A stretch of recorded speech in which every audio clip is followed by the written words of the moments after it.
Todd, just your overall thoughts on the running back room. Obviously, things have changed pretty drastically since last fall. I mean, my overall assessment of the running back room is, I think we have a group of 7. I think they're extremely talented, smart, and the good thing is I think they're aligned with each other, and it's highly competitive, and that's all you want as a coach. You want talent, you want competitiveness, and you want respect in the room. And I think right now, sitting with all 7 guys, I think that what we got talent, we got true competitiveness, and then we got respect. And it's appreciated as a coach, and it's exciting to come to work. We've heard a lot about Duke Scott this offseason. What have you seen from him from a growth standpoint compared to where he was arriving last spring? Just recruiting Duke. What I did know, I was going to get a team guy that had a work ethic that probably was going to be unmatched and that was going to be consistent.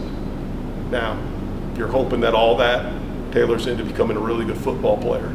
And he's always been a good football player. He just just like anything at a really good institution with good players, you can kind of bury it a little bit.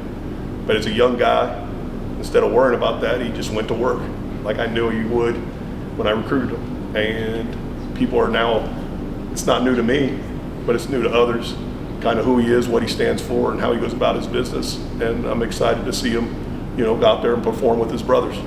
Everybody wants to throw the ball around in college football, it seems like. How important is the running game in college football? Well, I think the running game makes the quarterback better.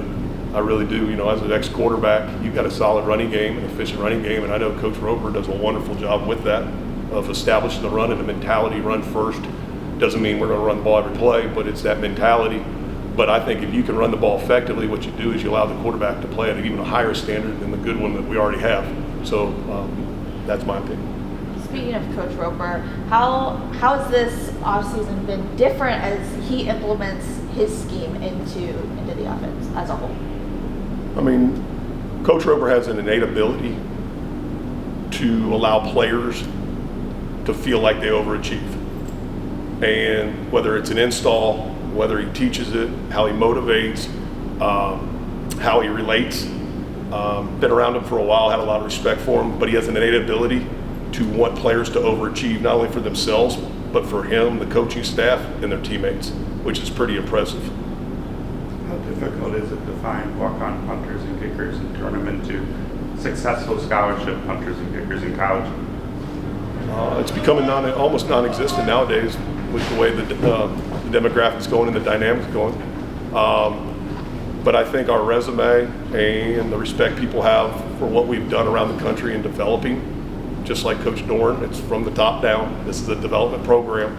And some people stop with just the offense and defense. And he's let it permeate through the special teams as well. And so I think it's going to be a lot more difficult to do that, just to say, hey, come on in for free. And hey, by the way, we'll develop you and you'll get rewarded once you are productive. But we're going to continue with that message and use our reputation to help us. And up to this point, we've continually been successful, and we're going to keep trying that way. But I think we got to be creative as we move forward.